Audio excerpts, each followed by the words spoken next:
It's going to be really interesting to see, now that they have enough signatures to release the Epstein files, what happens. I'm going to give you my opinion. I think that there is a billionaire and political millionaire class that runs this country, and it is as corrupt as any other country that we look down on. And I think that they were all on Epstein Island, and I think they were all at P. Diddy's parties, because that's what you did in the 90s and the early aughts. And I've been saying this since the election. Like, they were like, oh, history's not going to judge us kindly, so we better grab it and just take complete control. And now it's going to be interesting to see if survivors banding together and the public caring is going to take down a current and former American president. It's going to be a very, very interesting timeline to be on, folks. And here's the thing. So first of all, the most powerful men in the world have been trying to quash these victims for a decade, and they haven't been able to do it.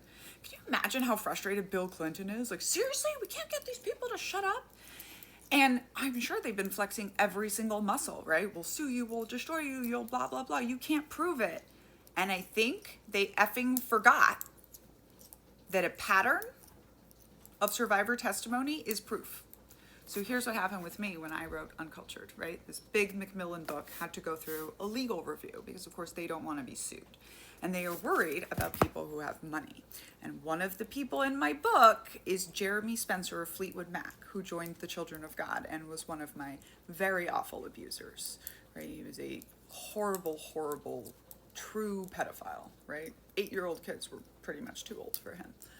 And the way I describe him in the book, this is Uncle Jerry from a famous band, and the lawyer was concerned that that was too easy to figure out.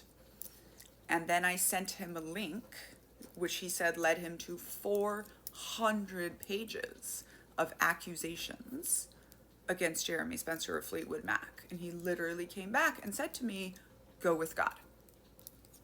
Say what you want to say. Because a pattern established by survivors is also proof, right? When they came out and said, we're making our own list, I swear, I felt the world shift. I was like, oh, could this do it? Could this actually crack the patriarchy? It's going to be interesting. In the meantime, you can get signed copies of Uncultured attached here, or listen to me read it to you on Spotify Premium or anywhere else you get your audiobooks. You're certainly going to want to pre-order Culting of America, because I wrote a book called Culting of America, and we're on this timeline. You can get pre-orders attached here.